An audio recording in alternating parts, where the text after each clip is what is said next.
think after nearly 2 decades of calling it the future, it'd be better, but it's not. Who thought this was a good idea? VR will never be a thing? Oh no, definitely not. It's way too complicated. It'll never function. Like, it's just gonna be this little thing that some people have and like to puff around with, and that'll be it. It'll never be massive. The functionality's too confusing for your average consumer.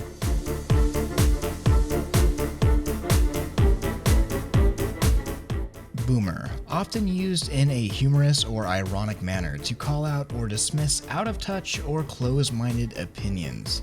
Look, to some people, I am a boomer, and it seems like everyone in this day and age has their own group of people that they would put in that category. So now I get to have my own fun.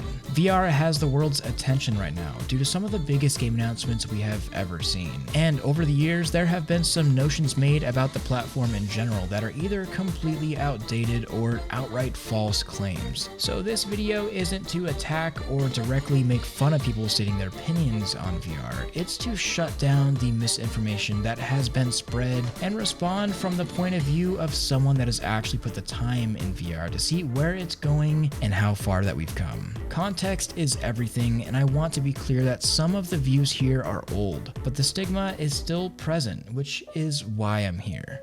So let's jump right into it. So what can VR platforms do to become more successful? For VR to really catch on, it needs to offer something that feels totally exclusive to virtual reality. Whether it's immersive environments or different ways to interact with your friends, it needs to have a reason to make people put on that headset. We can generally agree that people need a reason to not only spend their hard-earned money on VR, but also spend their valuable time and effort to actually get into VR. And we can also agree that the experience needs to be exclusive to the platform to not only make that game special, but also to ensure that the whole package is done correctly to fully utilize the system that you just spent your money on and make it fully worth it. Enter Half-Life Alyx, a title within a franchise that we have waited 12 years for a new entry. Now, to anyone that has already adopted VR or has been on the edge of buying a headset, this is nothing but amazing news, but to all of the original Half-Life fans, I understand your pain. However, Valve focusing on virtual reality is nothing new, and surprisingly, a lot of the people that claim to be interested in VR but said that there were no good games are the same people that are upset that VR is now getting a giant exclusive for a good game.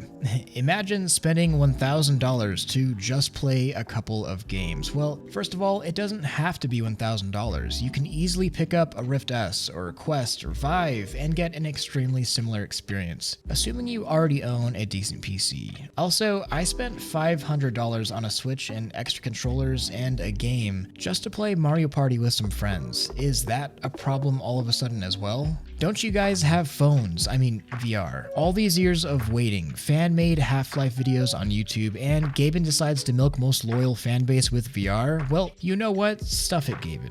The Valve Entertainment will never see my money again. Exclusives suck. An entire community is cut off from playing a game because they chose different hardware. If you bought a PlayStation and want to play Halo, well, too bad for you. If you bought an Xbox and want to play God of War, then it looks like you made the wrong choice. I personally hate hardware exclusives, but when a game is exclusive because one platform offers a capability that is physically impossible on another platform, then exclusivity is more or less warranted. Valve obviously has a reason for bringing Half-Life into VR. There are opportunities for gameplay in a headset that you cannot get anywhere else. That feeling people had in the 90s taking that train for the first time in Half-Life while staring at a CRT is no longer replicable in the same way. In VR, however, even the most mundane tasks of reloading a gun, which is normally handled by an uncontrollable animation, is a delight. I understand not being able to afford VR. It's an added expense to a game you want to play, but so is buying a system to play the games that are offered on it. You know it's going to be nothing more than a glorified tech demo like every other VR title out there. Valve are locking out a huge number of potential customers by doing this. Of course they are. Just like this person says, there are less than 3,000 people on Steam that own VR.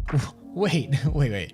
Let's address that first. 3,000 people? This Steam survey showed that 720,000 people owned VR headsets month to month, and that was back in 2018. Maybe you should check your numbers before spewing out random facts. Well, anyways, back to locking out huge numbers of people from their game. Instead of looking at this with a glass half empty perspective, look at it from the other side. Valve is one of the few large companies putting a ton of money and effort on the line to make VR succeed. Without good hardware, we'd have no VR. Without good software, we have no reason to play VR. Valve as well as Oculus are doing both things simultaneously, and instead of thinking about how many people can't play the game, think of how many people are going to now adopt virtual reality and what that means for the gaming industry and hardware manufacturers and hardworking developers of other VR games that have been making games for years to a relatively small audience that is only going to grow because of this. But enough with Half-Life and Valve for now. I have more to get on. Setting up a virtual reality experience on your own can be kind of a hassle. It just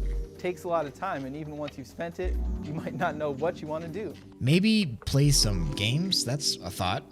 The VR headsets that are available right now are a bit cumbersome and heavy, and spending too much time in virtual reality can be disorienting, so wearing the headset for more than half an hour can leave your head spinning when you take it off. We've been going for 21 hours. It's finally happening. Has nobody learned that the fucking Virtual Boy was a pile of shit? Has nobody learned that the fucking 3DS gives you a fucking headache?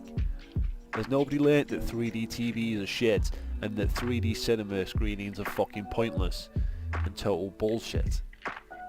What is the point in any of this stupid, oh, I'm going to wear something on my head bullshit? Okay, the whole point of having virtual reality is like you can like smell the fucking experience and taste it. It's like you're actually fucking there.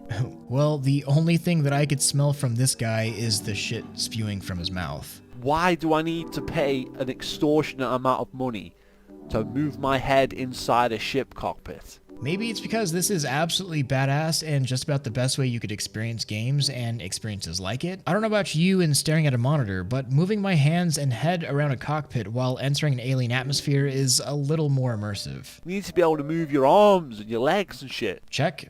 Works good for me, actually. How is it so much better than having just a normal monitor? What does it bring? VR is more about bringing you into the game, grabbing a grenade off my chest, pulling the pin out with my other hand, and physically moving my arm to throw it all while in my own home is what VR brings. Staring at Darth Vader while he looks me up and down and assesses whether I'm fit to live is what VR brings. What's wrong with the right thumbstick? What's wrong with the L and R triggers for doing that shit? It's not like a proper VR sim where you'd be like, your arms and legs would be like wired up like you could do like a kickboxing game or something.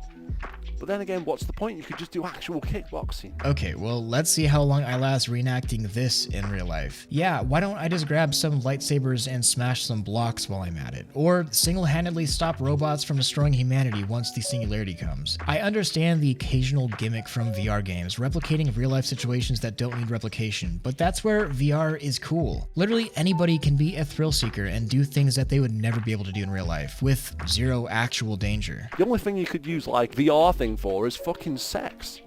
That's it, because what is the point in doing kickboxing? You'd just be doing real kickboxing, but with sensors on your arms. You would just be doing tennis, but with sensors on your arms. You just go and play tennis, you know? The only thing you can't do is have sex with, say, I don't know, Marilyn Monroe. Hey, yeah, I fancy fucking having to go on Marilyn Monroe, fire up the fucking Oculus, here we go.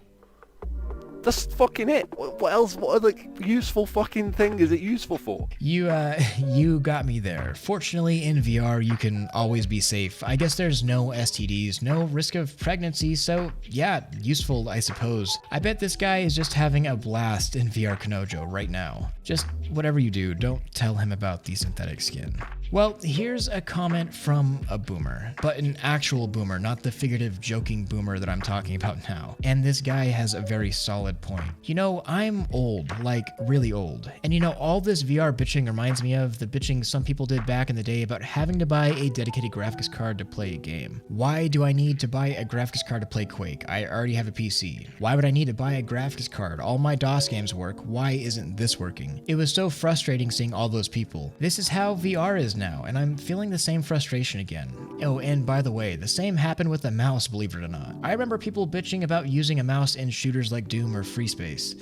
Can you believe that? At one point, people actually complained about needing a piece of hardware to play certain games. Otherwise, sorry, you can't play them. And look at where we are now. You must have a mouse to play a PC shooter, at least to play it well. You have to have a dedicated graphics card unless you want to look at a blank screen or you're stuck with no games because your integrated graphics can't handle it. But at the same time, those components have allowed us to enjoy the games that we do now, and that's what this is all about. Bringing in and accepting new hardware and new styles of games that weren't possible before. Do I think VR will completely replace flat games? No, of course not. Some people hate VR and will continue to do so, or just don't want the added inconvenience of getting into a headset. Also, there are certainly games that will just work better on a monitor than in virtual reality, no doubt. But getting angry or spewing out crap about a platform because you don't see the benefits yet does no one any good. Also, stop being butthurt about the term flat screen gamer. I know the PC community has been labeling console users as peasants for decades now, and it probably doesn't feel great to be labeled yourself, but it's not derogatory, I promise. Me calling you a flat screen gamer doesn't mean I think you're poor